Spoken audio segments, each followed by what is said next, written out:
नमस्कार दोस्तों, आर्य न्यूज देख रहे हैं आप और मैं हूं आपके साथ ऋषभ चौहान। क्या लोकसभा चुनाव में बीजेपी की सीटें कम आने के बाद अब आतंकी संगठन एक्टिव हो गए हैं? क्या आतंकी संगठन अब मोदी की पावर को कम आंकने लगे हैं? दरअसल ऐसा इसलिए क्योंकि इस वक्त एक बड़ी खबर आ रही है और खबर यह है कि अयोध्या राम मंदिर को बम से उड़ाने की धमकी मिली है। अयोध्या के अंदर एक ऑडियो जो है वो बहुत तेजी के साथ वायरल हो रहा है। इस ऑडियो को जैसे मोहम्मद का बताया जा रहा है, जो कि एक आतंकी संगठन है, और इसके अंदर एक आमिर आतंकी की आवाज जो है वो बताई जा रही है। और इसमें यह आतंकी कहता हुआ नजर आ रहा है कि अयोध्या के राम मंदिर को आने वाले समय में हम बम से उड़ा देंगे।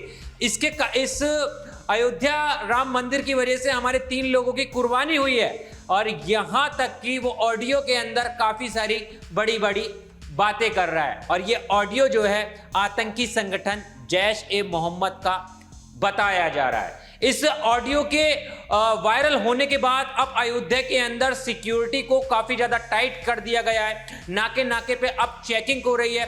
अयोध्या राम मंदिर को अलर्ट पर रख दिया गया है। यहां तक कि अयोध्या के अंदर भी अलर्ट जारी कर दिया गया है और पुलिस ने पुख्ता इंतजाम जो है वो कर लिए हैं। और आतंकियों के इस ऑडियो आने के बाद पुलिस जो है वो बहुत ही तेजी के साथ मुस्तैद हो गई है। मैं आपको जानकारी के लिए बता दूं कि ये ऐसा पहला मामला नहीं है जो जैश-ए-मोहम्मद ने अयोध्या को लेकर धमकी दी हो। इससे पहले भी कई बार इस तरह की धमकी आ चुकी है, और यहां तक कि साल 2005 में तो हमला भी करवा दिया गया था।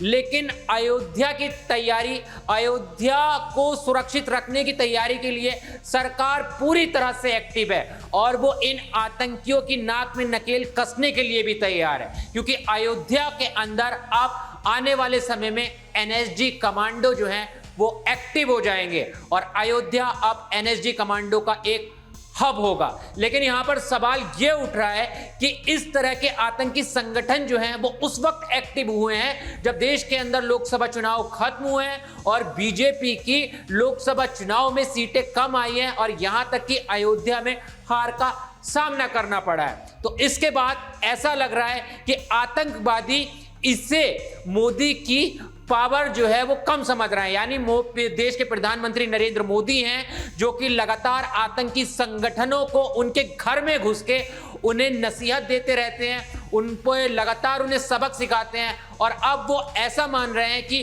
भारत के अंदर देश के प्रधानमंत्री नरेंद्र मोदी की सीटें कम आई हैं तो उनके संगठन जो है वो एक्टिव हो जाएंगे। यहां पर ऐसा मैं इसलिए कह रहा हूं कि आने वाले समय में, बीते समय में आपने देखा होगा कि जम्मू के रियासी इलाके में, रियासी जिले में भी एक श्रद्धालुओं से भरी बस पर हमला हुआ, जिसके अंदर तकरीबन 10 लोगों की जान चली गई, जिसमें एक 2 साल का मासूम बच्चा भी था। काफी सारे लोग इस हमले के कारण जो है वो घायल हो गए, उनका अस्पताल के अंदर इलाज चल रहा है। और एक नहीं, 2 नहीं, इस लोकसभा चुनाव के बाद से तकरीबन 2 से 3 आतंकी हमले जो हैं वो अभी तक जम्मू कश्मीर के अंदर हो चुके हैं। और अब ये जैश-ए-मोहम्मद का अयोध्या के अंदर राम मंदिर को बम से उड़ाने का ऑडियो वायरल हो रहा है, जो कि एक बड़ा सवाल खड़ा कर रहा है, जो कि इस बात पर सोचने और विचार करने के लिए सबको सचेत कर रहा है कि जैश-ए-मोहम्मद देखिए कि किस तरह से